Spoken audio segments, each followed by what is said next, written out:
비자도 없이 빨리 가야겠다는 생각으로 약 3개월 동안 일본에서 보고 느꼈던 것들을 글을 통해 나눠보려 합니다. 하고 싶은 말도 못하고 제일 잘할 수 있는 건 웃으며 인사하는 것. 그리고 기도밖에 없었던 생활을 했지만 일본에 불러주신 하나님께 감사했던 시간이었습니다. 작은 일에도 하나님의 섭리라는 것을 느끼며 누구를 만나든 하나님이 보내주셨다고 생각하니 배로 기쁘고 감사했습니다. 하나님의 은혜로 가는 곳마다 조력자 등 좋은 인연을 만났습니다.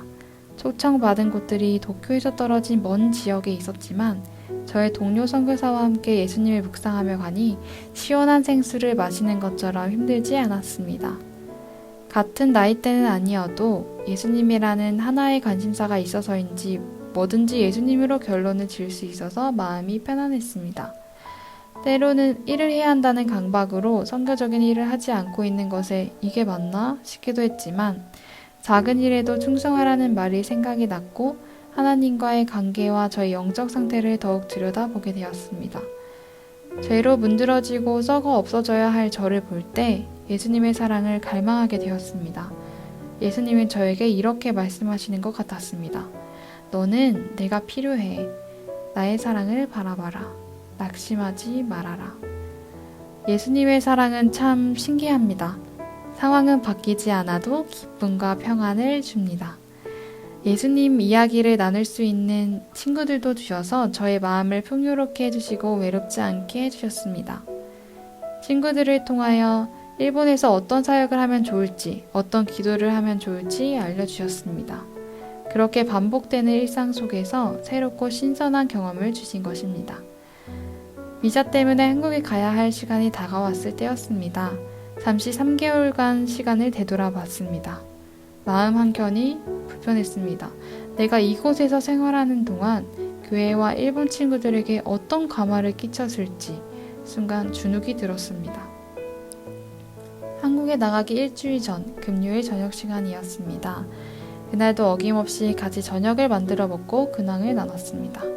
그리고 청년 리더 되는 친구가 종이를 나눠주고 각 친구의 장점을 쓰라고 했습니다. 그 종이를 받고 한 명 한 명 고마웠던 것들, 장점들을 적어 내려갔습니다. 평소에 친구들에게 말하지 못했지만 전하고 싶었던 마음을 알릴 수 있는 기회가 생겨서 기뻤습니다.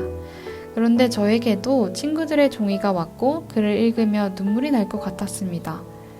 외국인인데 일본어를 잘한다는 재밌는 말로 시작해서 싱글벙글 웃고 있는 모습을 볼 때 힘이 났어요. 자기 당번 아닌데 일하는 것을 보며 멋지다고 생각했어요. 먼저 말 걸어줘서 고마워요. 언니 덕분에 한국어를 배울 수 있게 되었어요. 등의 말이 적혀 있었습니다. 작은 일에도 가볍게 생각하지 않고 했던 것들이 이 친구들에게 이런 영향을 주었구나 하며 말씀에 따라 살려고 노력하는 게 보였을까 하는 희망으로 위로를 받았습니다. 짧은 시간 동안 많은 일들이 있었고 하나님께서 이끌어주지 않으신 순간이 없었구나 하며 한국에 돌아왔습니다. 한국에 돌아와서도 예수님께 받은 사랑과 예수님을 잊지 않으려고 노력하고 있습니다. 집이 시골에 있어서 이웃분들의 농사일도 도와드리면서 조금씩 노동의 의미를 배우고 있습니다. 그리고 점점 드는 생각은 가정에서 딸과 형제로서, 교인으로서, 선교사로서 예수님을 나타내는 사람이 되고 싶다는 것입니다. 성령의 은혜로 예수님의 사랑을 알게 된 후로는 내 인생을 그분께 맡기고 싶다는 생각이 조금씩 들고 있는 요즘입니다. 최근에 상상수훈의 주기도문을 읽다가 지금 해야 할 기도가 무엇인지 깨닫게 되었습니다. 주기도문을 깊이 묵상해 보시면 영적 도움을 얻으리라 생각되어집니다. 그 중에 한 부분을 나누고 싶습니다. 나라의 임하옵시며 뜻이 하늘에서 이룬 것 같이 땅에서도 이루어지이다. 하나님의 은혜의 왕국은 죄와 반역으로 충만해 있는 마음들이 그분의 사랑의 주권에 날마다 굴복함으로써 지금 건설 중에 있다. 그러므로 자신을 하나님께 바치고 다른 사람들을 그분께로 인도할 때 우리는 그분의 나라가 빨리 임하도록 하는 것이다. 하나님의 나라는 마음의 건설로 이루어진다고 합니다. 완전한 건설은 예수님이 다시 오실 때 이루어집니다. 저는 예전에 이런 말씀을 읽으면 내가 많은 것을 희생하고 바쳐야 된다는 생각에 부담이 되었습니다. 그런데 이 생각도 하나님께서 바꿔주십니다.